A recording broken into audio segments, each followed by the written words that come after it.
In డెప్త్‌గా ఆలోచించడం, అలాగే సిబ్బందిని ప్రోత్సహించడం, మానవత్వ కోణంలో టచ్ చేయటం, మానవతా అంశాలను ప్రస్తావించడం, ఇది సజ్జనార్‌లో ఉన్నటువంటి ప్రత్యేకం.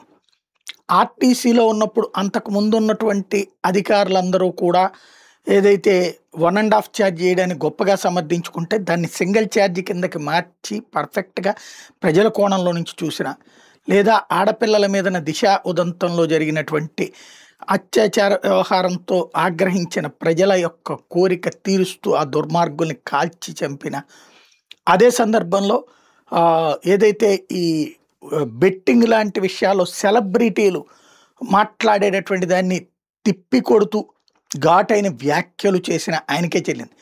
ఆయనే ఇప్పుడు ఫిల్మ్ ఇండస్ట్రీకి ఒక దేవుడులా నిలిచారు.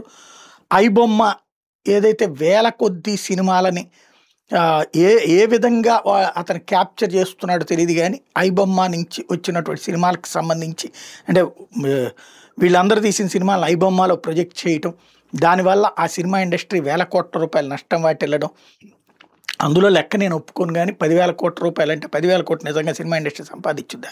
ఏదో డ్రామాలు ఆడతారు. బట్ అన్ని సినిమాలు ముందే వస్తే దానివల్ల లాస్ అయిన మాట మాత్రం వాస్తవం. ఫిల్మ్ ఇండస్ట్రీ విలవిల్లాడిన మాట మాత్రం వాస్తవం. అందుకనినే ఇప్పుడు ఆ వ్యవహారంలో సివి ఆనంద్ చిన్నా చితకా సంస్థలకు సంబంధించిన వాళ్ళని పట్టుకుంటే, మెయిన్ కింగ్ పిన్ అయినటువంటి ఐబొమ్మ రవిని పట్టడం ద్వారా సజ్జనార్ అద్భుతమైనటువంటి సక్సెస్ సాధించారు.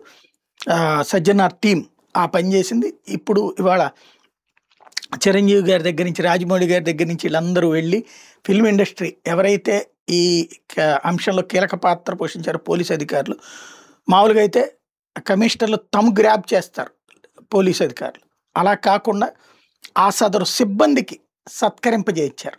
తద్వారా అక్కడ కూడా విలువ నిలబెట్టుకున్నారు. సజ్జనార్ అరుదైన గౌరవం పొందారు ఫిల్మ్ ఇండస్ట్రీ పెద్దల దగ్గర నుంచి.